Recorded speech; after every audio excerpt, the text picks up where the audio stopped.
Hello everyone, welcome back to our channel. Today's story is not just a story. It is a reminder about family, a reminder about time, a reminder about regret. Sometimes we are so busy chasing success that we forget the people who gave us everything. This story is about one night, one train, and one decision that changed a life forever. Let's begin. Part 1. The Lonely Station. Arav was sitting alone on a cold iron bench at a small railway station. It was 11:45 p.m. The station was almost empty. Only a few people were waiting. Some were sleeping on the floor. Some were talking quietly. Some were staring at their phones. The sound of insects filled the air. Arav looked tired. His eyes were heavy. His shoulders were down. He checked his phone, 5 missed calls. All from one person. His mother. He sighed deeply. He did not call back. He locked his phone. He whispered to himself, "I'm too tired today. I will call her tomorrow." He had said this sentence hundreds of times before. Tomorrow never came. Small Blue Diamond Part 2, His City Life. 3 years ago, Arav left his hometown. He came to the city with big dreams. He wanted money. He wanted respect. He wanted a better life. At first, he called his parents every day. "Did you eat, Ma? How is your health, Papa? I miss you." Slowly, his calls became weekly. Then monthly. Then only on festivals. His job became busy, deadlines, meetings, pressure. Every night, he reached home late. He was too tired to talk. His phone rang many times. He saw his mother's name. He thought, "I will call later." Later became never.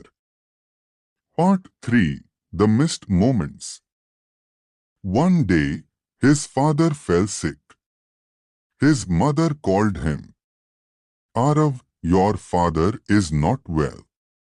Arav said, "I have an important project, Ma. I cannot come now." His mother said, "Okay." She never complained. Another time, it was his mother's birthday. She waited for his call. The whole day passed.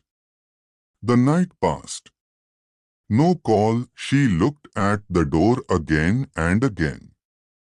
She smiled sadly. He must be busy.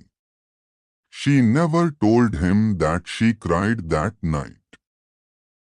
Part 4. Back to the station. The station speaker announced, "Train number 12847 will arrive in 30 minutes." Arav stood up. He walked slowly near the platform edge. He looked at the tracks. He remembered his childhood. Running behind his father. Holding his mother's hand. Eating food together. His phone rang again. It was his mother. He rejected the call. He felt angry. Why does she call so much? Then he felt guilty. He sat back on the bench. His hands were shaking. He unlocked his phone. He saw her photo. His eyes became wet. Part 5. The Call Back. His phone rang again. This time, he answered, "Hello, Ma." There was silence. Then a weak voice, "Arav, is everything okay?" He said, "Yes, Ma. I am busy." She said softly, "When will you come home?" He replied, "Next month, Ma. I promise." She paused. Then she said, "Okay." But her voice was not normal. It sounded tired. It sounded broken. Arav felt something wrong. "Ma, are you okay?" She said, "Yes, beta. Just a little tired." The call ended. Arav stared at his phone. His heart felt heavy. Part 6. The decision. The station speaker announced, "Train number 12847 will arrive in 15 minutes. Suddenly, Arav stood up. He ran to the ticket counter. "One ticket to my hometown." The man said, "The train is almost full." Arav said, "Please. It's very important."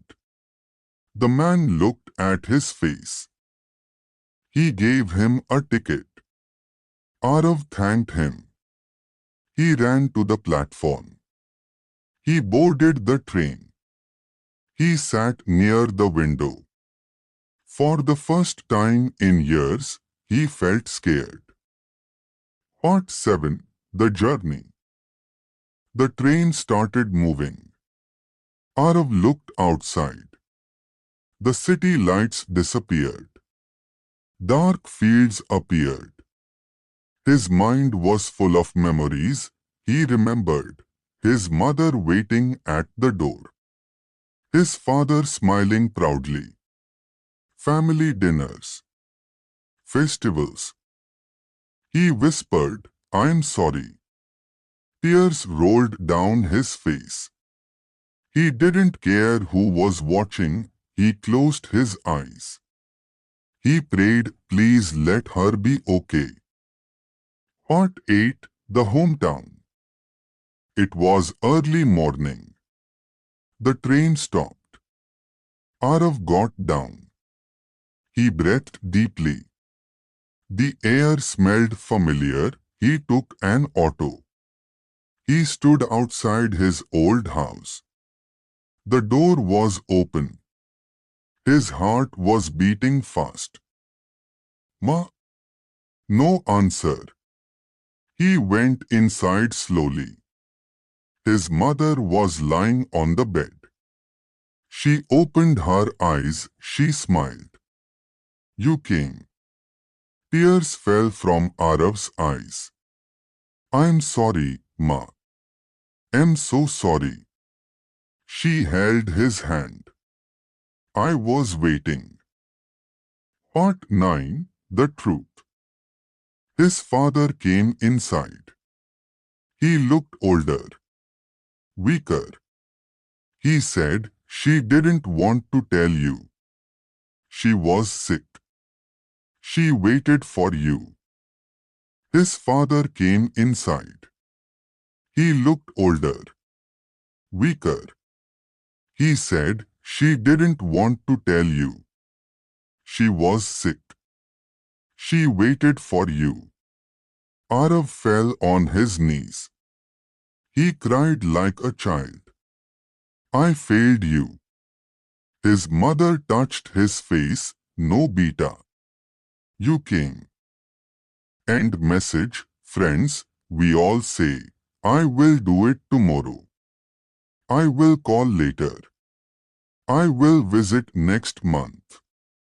But time does not wait.